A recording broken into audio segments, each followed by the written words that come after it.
Bonjour. J'ai pas forcément envie de dévoiler mon identité. Voilà, c'est encore compliqué pour moi d'assumer ce truc-là. J'ai essayé de faire plusieurs enregistrements avant, mais en fait, je pense qu'il faut que j'arrête de vouloir tout contrôler, de contrôler tout ce que je vais dire et au bout d'un moment, il faut que la rage elle sorte, même si j'ai du mal avec ça.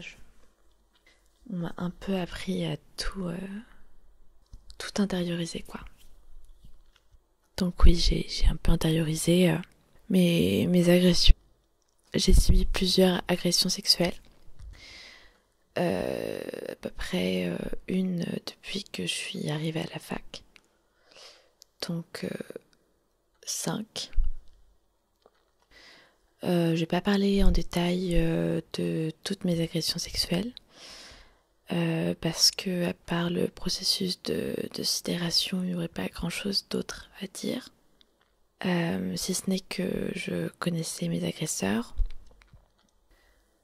sauf un. Ou disons que un de mes agresseurs n'était pas une personne que je connaissais, que je fréquentais, que je considérais comme un ami, quoi. Il n'empêche que c'est quand même arrivé 4 fois. 4 fois avec des amis, donc, enfin des personnes que je considérais comme des personnes assez fiables. Et en fait, pas du tout. Et il m'a fallu du coup ces diverses violences sexuelles pour que je me rende compte de ce qui m'est arrivé.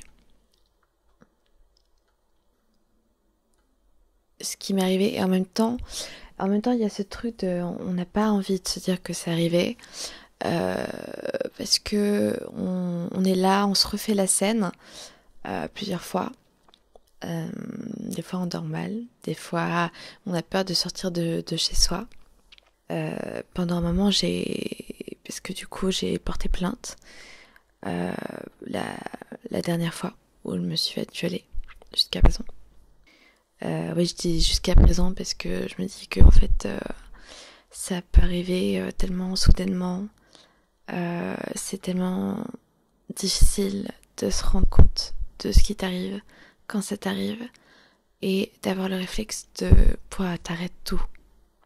Déjà ça c'est pas évident et j'imagine pas les femmes qui subissent un viol alors que les hommes savent pertinemment que c'est un viol. Je pense qu'il y a aussi un problème sur qu'est-ce qu'on appelle le viol aujourd'hui. Dans la tête des mecs, je pense que c'est pas clair. Un attouchement pour eux, c'est rien. Parce que le corps de la femme, nos corps en fait, ont été sexualisés. Sexualisés, encore sexualisés, toujours sexualisés. Et même dans les blagues graveleuses que t'entends à chaque coin de rue, c'est ça. Les remarques. Ce qu'on appelle couramment le sexisme ordinaire. Enfin bon bref, je vais pas m'étaler là-dessus, mais du coup il y a eu ce viol-là que je vais certainement un peu raconter. J'étais chez moi, je fréquentais ce mec depuis un mois. J'étais clairement pas amoureuse de lui, mais voilà, j'aimais bien sa manière d'être, un peu déjurée, un peu en dehors des clous de ce qu'on attend, de ce qu'on peut attendre du système. Il est graffeur sur Caen, mais pas juste sur Caen. Et ce mec, vous le connaissez, que des personnes qui écoutent ou qui vont écouter cet audio le connaissent. De loin, peut-être, de près, j'espère pas. En tout cas, on devait se voir. J'avais vu mes parents assez tard et je lui avais dit, du coup, ok, on regarde un film. Mais ce sera chez moi parce que voilà, j'ai pas envie de sortir. Là, on aurait pu boire un verre, mais je sais plus, c'était peut-être 23h, j'avais pas envie de sortir, quoi. Donc il vient et tout, ok, on regarde le film. Y a rien de spécial. Faut savoir qu'avant, je lui avais quand même envoyé, parce qu'on flirtait un peu ensemble, donc on s'était déjà embrassé et tout. Enfin, et tout. Enfin, non, juste embrasser, voilà. Du coup, je m'étais dit, mais en fait, ce mec... Enfin, je veux pas qu'il se fasse de fausses idées. Il est quand même 23h. Bon, il pourrait se dire, ouais, qu'on couche ensemble, quoi. Alors que c'était pas l'idée du tout. Donc voilà, regarde le film. Ok, très bien. À un moment, je me rappelle, il tousse. Et du coup, bah, je lui demande s'il veut boire un lait miel, un truc pour sa gorge. Et en fait, il me dit ouais, je veux bien et tout. Et puis, il boit son thé. Je crois qu'on a fumé une clope. Et ensuite on s'est couché, quoi. Et là, on a commencé à s'embrasser. Et je lui dis, mais tu te rappelles, enfin, avant que t'arrives, je t'avais envoyé enfin, on s'est dit, enfin, je t'avais envoyé un message en mode, bah écoute, il se passera rien, quoi. Enfin, t'attends pas à ce qu'il se passe quelque chose cette nuit. C'est pas le but, en fait, du fait que tu viennes chez moi et que même si on dort ensemble, c'est pas le but, quoi. Il m'avait dit par message, oui, pas de souci, et puis je pensais que ce serait toujours le cas, en fait. Sauf que non. Il a commencé à me tripoter les seins, alors du coup, j'étais entre deux eaux. Je me disais, mais il se rappelle de ce qu'on s'est dit et tout, et j'étais en mode, mais qu'est-ce que je fais, qu'est-ce que je lui dis, comment je réagis. Et du coup, je lui dis, mais tu te rappelles, enfin, bien gentiment, je lui dis, mais tu te rappelles, enfin, on s'était dit qu'on ferait rien et tout, enfin, tu vois. Et en fait, bah, du coup, il me fait, oui, pas de souci. Je me retourne et tentative de viol par surprise, quoi. En fait, il a inséré un bout de son sexe, hein, clairement, dans mon vagin, avant qu'il ait le temps de vraiment faire des va-et-vient et me violer. Enfin, la frontière était clairement dépassée. Au passage, ça s'appelle un viol par surprise, donc c'est un viol, c'est pas... Je l'ai repoussé. Et j'ai pas eu le courage de lui dire casse-toi, connard. Donc là, je le dis, casse-toi, connard. Non, j'ai pas eu ce courage-là. Je lui ai dit, c'est pas grave. Mais en fait, la première réaction que j'ai eue, c'était de lui demander, mais du coup, enfin, tu te protèges pas quand tu couches avec des nanas?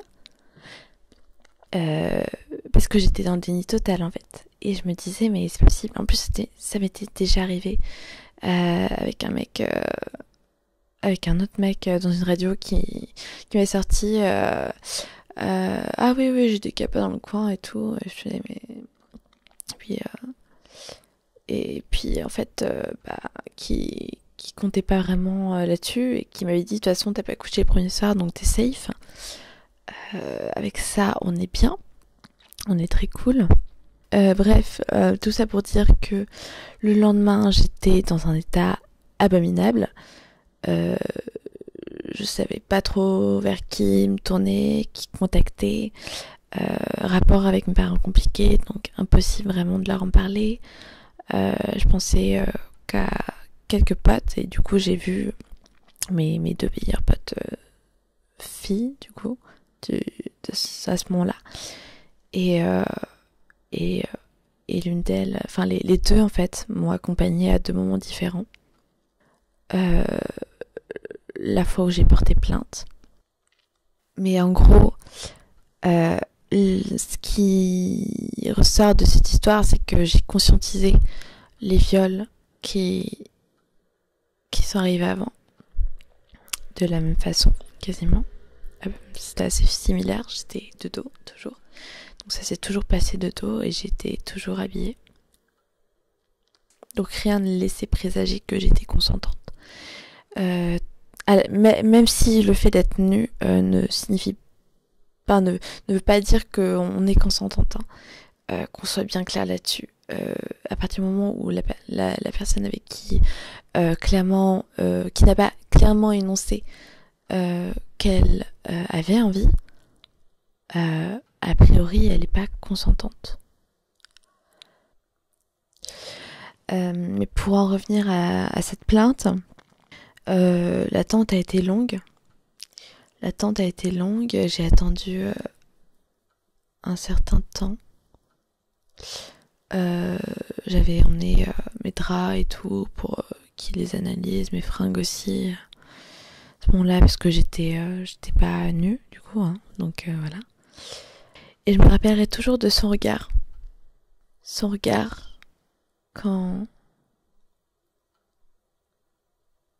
j'ai plongé mon regard dans le sien et que je lui ai dit mais qu'est-ce que tu fais là? Et j'ai senti sa culpabilité le démolir à l'intérieur. Et ça m'a fait du bien. Et en même temps, j'étais là, à limite, j'ai trouvé des excuses sur le moment, quoi. Parce qu'encore une fois, j'arrivais pas à conscientiser que c'était du viol et que ayant une certaine habitude de la chose, je l'avais un peu intériorisé comme normal. Et c'est ce qui est en train d'arriver dans la société, hein, c'est que clairement on normalise des violences qui ne devraient pas être normalisées. En tout cas, ça m'a fait beaucoup de peur, enfin de mal plutôt.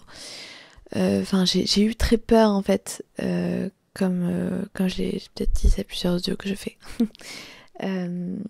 Les jours d'après, j'ai eu peur qu'ils viennent. À un moment donné, il y avait une voiture qui était dans la rue et je me disais mais ça se trouve c'est lui, ses potes, ça se trouve ils vont me déglinguer parce que je venais de porter plainte. Donc j'avais peur de sortir en fait. Et la question qui se passe après c'est quel rapport tu peux avoir avec d'autres êtres humains de sexe masculin, éventuellement à mettre dans ton lit.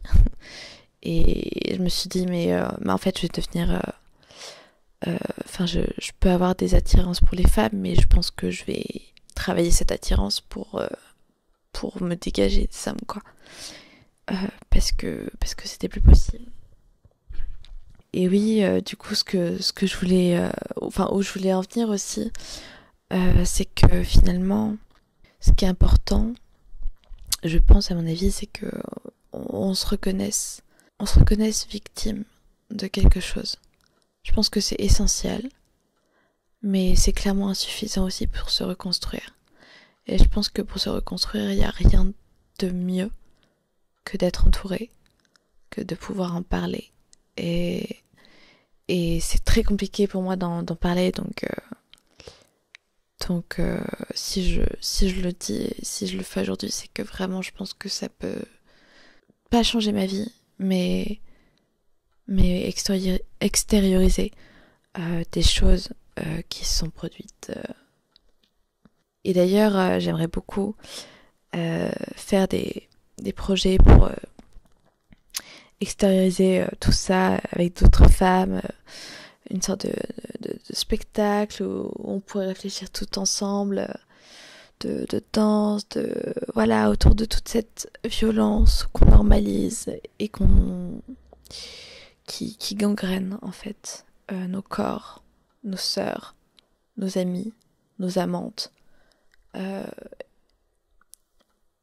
C'est juste plus tolérable, plus possible. Je crois vraiment à la delphilité. Je crois vraiment à cette possibilité d'amitié avec les hommes. Même si ça peut être compliqué, même si le dialogue est difficile, il est nécessaire, je crois. Vraiment. Et même entre femmes, il est nécessaire. Mais il est peut-être facilité en quelque sorte par des choses qu'on a en commun. Qui sont forcément toujours joyeuses comme ça, mais qui peuvent l'être. Du coup, de se poser la question de mais comment je peux me reconstruire après tous ces traumas. J'ai pas encore la réponse, à part ce fait de parler, d'exorciser, de passer par des phases antidépresseurs. Bonjour. En fait, j'aimerais vous dire profondément qu'un homme, si vous avez un compagnon, qui puisse vous aider, appuyez-vous sur lui. Et en même temps, avec l'expérience que j'ai des hommes, c'est très compliqué. C'est très compliqué de pouvoir s'appuyer, de pouvoir vraiment être épaulé par un homme. Parce que les hommes n'ont pas conscience. Et c'est d'autant plus pour ça, je pense qu'il y ait du dialogue. C'est que les hommes ne se rendent pas compte de la violence qu'en tant que femme, on subit, en fait. Et qu'on subit constamment. Et que c'est pas juste intolérable. C'est crieur d'hypocrisie. Il n'y a pas de mots pour dire la haine que parfois je peux porter aux hommes, alors que j'adore mes amis cis mecs tranquilles, quoi.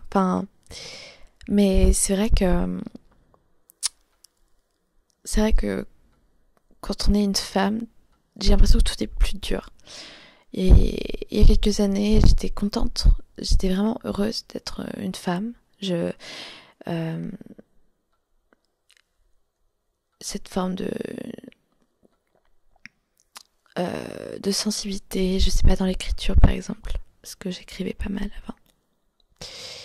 Mais ouais, c'est... Enfin, le plus important, c'est de se reconstruire petit à petit, d'évoluer, je pense, en fonction de nos capacités mentales, psychologiques et physiques. Il faut savoir que pas mal de victimes de viol sont atteintes de vaginisme, je sais pas si ça se dit, mais oui, il y a ce truc de les relations sexuelles, c'est assez compliqué à gérer. En tout cas, merci au collectif Sorcières d'avoir fait cette initiative. C'est vraiment chouette. J'espère que les témoignages vont défiler. Et je remercie toutes les femmes qui l'ont fait et celles qui le feront plus tard. Prenez soin de vous.